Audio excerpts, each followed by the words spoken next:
D, wait for it, delightful. Check out the name tag. You're in my world now, Grandma. What's up, nerds? So I'm coming to you today with this article from MovieWeb, and I wanted to read through it because it's what to expect from the Disney Plus reboot for Firefly. And I wanted to go through it because I thought it was interesting, and I have thoughts on Firefly, and I wanted to share them too because I love this show. But before I get started, I want to say two things. One, I am under the weather. I'm not feeling too well, so if I have a coughing fit, I'll try to edit that out and everything. And my voice might sound a little bit more manlier these days. I just want to say the last thing that if you like what I do here and you enjoy independent content here on YouTube, please consider subscribing to my channel. YouTube is always changing up their algorithm, and small channels like mine, we still get shoved to the back of the line. So please ask that you like, share, and subscribe, and I thank you in advance. So now that I got that out of the way, let's go ahead and read through this article. So it says Firefly was undoubtedly a popular series, garnering up to 4.7 million viewers per episode. Here's what to expect from the Disney reboot. Now, if you don't know, they are rebooting this show, and I have thoughts about that. I've done a couple videos about it. You guys can check it out and everything if you want to, but I'm a little nervous, All right, let's get started on this article because it is not a long one, but it's a pretty long one. Firefly was canceled too soon. Ain't that the truth, sister? Released in 2002, the series took place in the year 2517. Classified as Western space drama, the series saw the ensemble cast led by Nathan Fillion, Gina Torres, and Alan Tudyk traveling on the spaceship Serenity in search of adventure. Although it was an undoubtedly popular series, it was canceled in the middle of its first season, and only 11 of the 14 planned episodes were released. Firefly initial ratings struggled, but the show would rebound with incredible DVD sales and a cult following that rivaled only other sci-fi shows to this day. Petitions, fundraiser, and online forums were created in attempts to save the show from being canceled forever, but ultimately these efforts were in vain. I know, but I just have to say, I would sign any petition to get it back up and running. But anyways, according to an exclusive that cited a popular Hollywood insider, Disney plans to reboot Firefly on its streaming platform, Disney Plus. After their 2019 acquisition of Fox, they also bought rights to the Firefly intellectual property, which helped them make a Firefly comic book 2 years ago, which that Firefly comic book wasn't too bad. I read that. I've read a couple since then, and it's not too bad.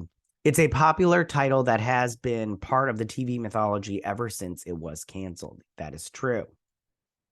Despite the show's continued popularity, there still hasn't been any development on whether Disney will be making a Firefly reboot. Changing circumstances could push Disney into making the show, but original reasons why the show was canceled and difficult production decisions could be the reasons they are holding back. Disney Plus's competition with Paramount sci-fi titles, Star Trek, Strange New Worlds, and Picard sucks, could motivate Disney to develop more sci-fi shows like Firefly. Maybe. I'm not going to read the rest of that portion. I'm just going to get to the reboot part. All right, the reboot Firefly will have a new story. Now, here's what they go with. Let me just read through this, and I'll tell you what I think this is going to be, and it's going to be crap. Okay, anyways, according to reboot rumors, the series would completely restart the adventures of Captain Reynolds and his crew. The idea would be to take the series back to the beginning so that Disney Plus could make a long-running show out of it. This would sell the show once again to the younger generation. Firefly was introduced as a sci-fi western for mature audiences, and much of its subject matter was not targeted at children. There were violent gunfights, loved it, criminal undergrounds, loved it, and a courtesan that lived aboard the spaceship. Yeah, loved her. Disney would likely retool the series to be a more family-friendly affair, aiming for a PG rating, but this would probably upset long-term fans the most. I totally agree with that. That would upset me if they got rid of all that stuff. This is how, and I said it the last video, I think, this is what I think is going to happen. It's going to be Captain Mallory Reynolds, a strong, capable female woman, takes her ragtag team of pronouns on self-affirming adventures aboard the intersectional class ship Firefly. That's what I think this show is going to be. So get ready, folks. Nathan Fillion was a guest on the podcast Inside of You earlier this year. When asked whether there have been talks of a Firefly reboot, he didn't want to comment because if I say anything too solid, people are going to go crazy. This is a perfectly understandable comment from Nathan Fillion, but it is also not a denial. Joss Whedon will not be involved, which I also have problems with. Let's read through this and then I'll tell you why I have problems with it. Since Firefly was his vision, many wondered whether Joss Whedon would return for the reboot. While Whedon isn't a stranger to creative television properties, Buffy the Vampire Slayer is beloved to this day. The allegations of workplace harassment might be why he won't be returning. Warner Media conducted an investigation resulting in swift action from the studio. Whedon then exited the HBO Max series The Nevers, which wasn't very good. And I think that's the one with the women with powers, but like in 1912 or something like that. I can't remember. It wasn't very good, if that's the one that they're talking about. And it's safe to assume that the producers, especially Disney, are cautious about working with him. He has not directed any television shows or movies since leaving the Nevers. Let me keep reading here before I give you my thoughts on Joss Whedon. Yeah, I'll read these two paragraphs and then I'll give you my thoughts. In January 2022, an interview with Vulture featured an anonymous writer who worked on Firefly, recalling a time when Whedon belittled another writer in front of several staff members, according to the writer. Whedon felt the script presented to him wasn't up to par, and rather than addressing this with the writer privately, Whedon brought together the entire writing staff. It was basically 90 minutes of vicious mockery, the writer said.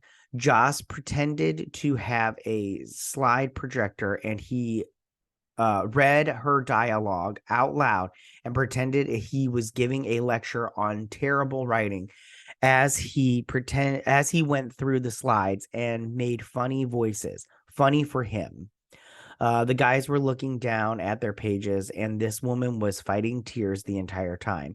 I've had my share of shitty showrunners, but the intent to hurt, that's the thing that stands out for me. Now, here's the thing. Oh, maybe I'll do this. Hold on. Maybe I'll read this thing and then I'll tell you my thoughts on that whole thing. Nathan Fillion said on the podcast mentioned earlier that this was not his experience with Joss Whedon, and he would be open to working with the director again.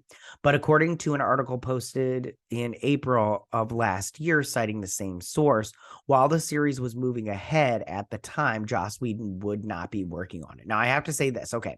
In terms of that story with him yelling at the woman, I don't like anonymous sources in terms of like stuff like this, because first off, it's just one person and it's an account that, I'm sorry, like, I don't want to say you don't want to believe people when they tell you a story like this, but at the same time, I go, there's no proof. There's no proof. It's one person saying they had this, and not another person has come forward and said anything about this.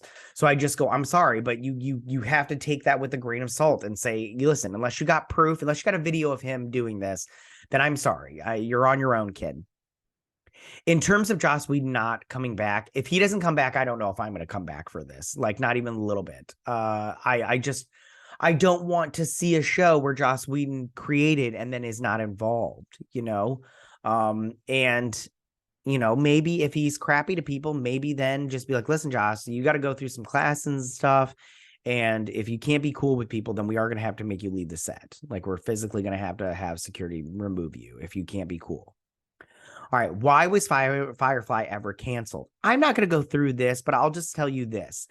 Firefly was canceled because it was not on a constant schedule. They moved it from Wednesdays to Fridays, and they moved the times and everything, and they didn't put the episodes in order. That's why it was canceled. And then it says right here it had low ratings. So I mean, and it says it wasn't family friendly, which I mean maybe not, but like I don't have a problem with them making not family friendly stuff, because I'll be honest with you, I watch stuff with my kids all the time. But if it's not family friendly, okay, that means it's just for me. But if I'm not interested in it, I'm not going to pay for my kids to see it. I'll tell you that. It's like with Buzz Lightyear, my kids didn't have any interest in it, so therefore I didn't take them to go see it. But they didn't care about Tim Allen not voicing Buzz Lightyear, but I'm the one paying for the tickets. So you have to please daddy if you want me to take my kiddos. You know what I'm saying? And then it says, okay, more details are coming. Disney has largely kept quiet about the Firefly reboot, but they are planning to create the series. Because of the lack of official information, a release date, cast, and specific details haven't been confirmed. There are several routes that Disney could spin the plot, and while it is unlikely that the original cast will reprise their roles, which also I'm not interested in, perhaps there's a chance that some actors could make a guest appearance. I'm not interested in that either. Firefly has a dedicated fan base that might not be too pleased if Disney changes the tone to be more accessible for younger audiences. I am one of them. And with we no longer making the decisions, it seems highly unlikely that this reboot will have the feel of the original series, which I'm not interested in. That said, Disney Plus has created a huge slate of successful shows. There's always hope that the magic from 2002 will translate after all this time. I doubt it, but we'll see. I mean, I'll give the first episode a shot, but I can tell you right now, if it does not have the same essence of the original series, I'm not interested. You know, I mean, this needs to be like the original show, but they kind of just jumped forward a couple of years, you know. I would be very upset if it does not have the same cast. If Joss Whedon's not involved, I'll probably just crap all over the show. I'll cover it, but I'll crap all over it. All right, you guys. Sorry, this was a little bit longer, and I kind of have a little bit of a low energy just because I'm not feeling well. But tell me, what do you guys think about this? Do you like this idea of them rebooting Firefly, or are you just like, just leave it alone? It's so perfect by itself. I mean, come on. But yeah, tell me what you guys think. Go ahead and leave all your comments in that section down below. If you like this video, go and hit that like button. You know, I won't mind. If you're new to my channel, please hit that subscribe button. I'd greatly appreciate it. And we'll see you guys on my next video. You guys have a good day. Bye.